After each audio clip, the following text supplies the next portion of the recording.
мақсатым. Жаңағы ертегіні өзім оқып отырсам, бір ғалым жаңағы құмырсқаны зерттейді ғой.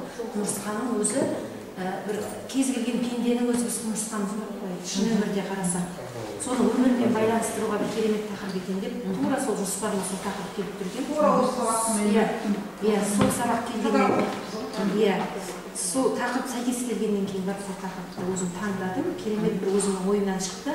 Сабақтан кейін де өзім бір жақсы әсерде болдым. Балалардың ойлап айтуы қатысушы мұғалімдерге де керемет әсер қалдырды. Қанша уақытта салды суретті? Суретке 1 минут уақыт бердім. Сосын салды ма? Иә, 1 минут уақыт бергеннен кейін балалар уақыт ұзақтай берді. Сосын мен болмағаннан кейін санадым енді. Таймерді пайдаланған кезде не болып кетер дедім де, несін бұзып алып тағы кетіремеймін деп 1, 2, 3 деп санаған ретінде соңынан барып уже болды деген уақыт уже 1 минут болды деген болып балалар осындай қорытынды айттым. Тез салды. Бір топтықты бірден 2 сурет салды. Есіңде ма, практикадан өтіп келгенде бір бала маған 4, маған кішкене 4 деп. Сол сияқты жаңағы мынаның не дейді, бірдеңке сәйкес келмейді, мынаның бір тасы жоқ дейді. Неде мына неге 5-3 балл қояды, бірақ ол тас салмапты дейді. Неге десе жаңағы олар құмырсқа тастың арасында сол ана критерийдің ішінде болды табиғатпен байланысты. Қоршаған ортамен байланысты деген 3-ші критерий болды. Суда жоқ деді біреуісінде, өйткені ол суда да тіршілік етеді деді. Судың астында да жүреді ғой олар деп жатыр. Сондай керемет өзімнің балалар мен ойлағанымда керемет бір не ойлар айтты сол кезде. Сосын ана болжау кезінде де ертегіні оқу кезінде мен оны көбісі айтты 3-ші сыныптың электрондық оқулығы жоқ еді ғой, сіз қайдан алдыңыз? Мен оны өзім жаздым, диктофонмен өзім оқып отырып жаздым. Сосын жазған кезімде ғалымның жаңа айтқан құмырсқаның басы неге үлкен деген ол ана балаға сондай бір ой беріп тұр ғой. Ана бала ойлану арқылы ол ғалым өзінің несін жазушы енді өзінің несін келтірген ғой. Мен сол балалардың бір ойын білейінші.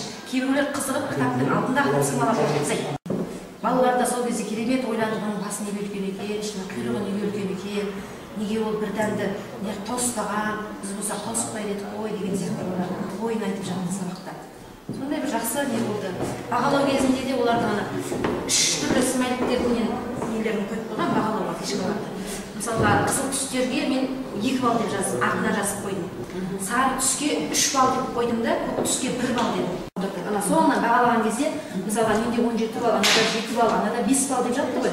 Сол балл арқылы балалардың сабаққа қатысқандығының бағасы шықты. Сабаққа қатыспай қалған балаларына бәрі қатысты. Осы жұмыстардың барлығын менеге шкафқа салып, бір адам келген кезде ғана көрсетеміз, күнделікті жүргізіліп жатқан жұмыс қой деп. Бір курсты топтық жұмысқа арнадым. Неге арнадым? 3 айлық курсқа арнадым да, балалардың барлық нелерін жаңағы топтасып жатқан сурет, әр кезеңдері бар осы суреттер. Сол суреттерді үлкен қылып шығарып қойдым. 7 модульдік қойдым, 7 модуль біздің сабағымыздың ықпалдастырылуда деп, сосын жан-жағына суреттерді деп балалардың әрбір кезеңде тапсырма айтып жатқан бағдаш жандардың көтеріп жатқан суреттерін. Сосын балалардың шығармашылық жаңағыдай эсселерін, өзіндік менің досым деген өлеңдер керемет нелердің барлығын сол жерге іліп қойдым. Сосын суреттері салған осы жерлері. Оны әр не сайын ауыстырып тұратын болдым балаларға. Өйткені бір баланы 1 жыл 9 ай бойы тұру мүмкін емес қой. Сосын алып салмалы болып соны әлі сөйтіп ұйымдастырдым. Оны ата-аналар да көріп керемет бір әсерде болды. Шынымен де осындай жақсы екен ғой деген сияқты ой туды оларда. Оқымаған мұғалімдер де, курс оқымаған мұғалімдер де ананы көру арқылы қандай керемет мындай жұмыстарды шынымен көрсетіп қойған жақсы екен ғой деп жатты. Бір сондай жұмыстар іске асырылып жатыр. Өз сыныбымда. Мен сыныбым енді келешекте мен ойлаймын, осы сыныпты биыл 4-піз ғой. Келесі 5-ші классқа барғанда бір осы 3 ай курсты бітірген бір мұғалімге тапсырсам деп ұсыныс жасап. Өйткені былай енді өзі болса мүмкін әдебиет пәні болсын іске асырады ғой деп ойлаймын да, қалып қоймай балалар. Олардың ойлауға берген жақсы. Сіздің нәтижеңіз ол негізінде. Кейде сіздің негізге түсіп кетеміз біз.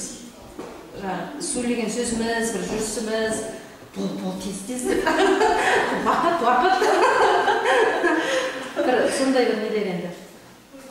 Келешектен бұдан да бір жақсы нәтижеге қол жеткіземіз деп ойлаймыз.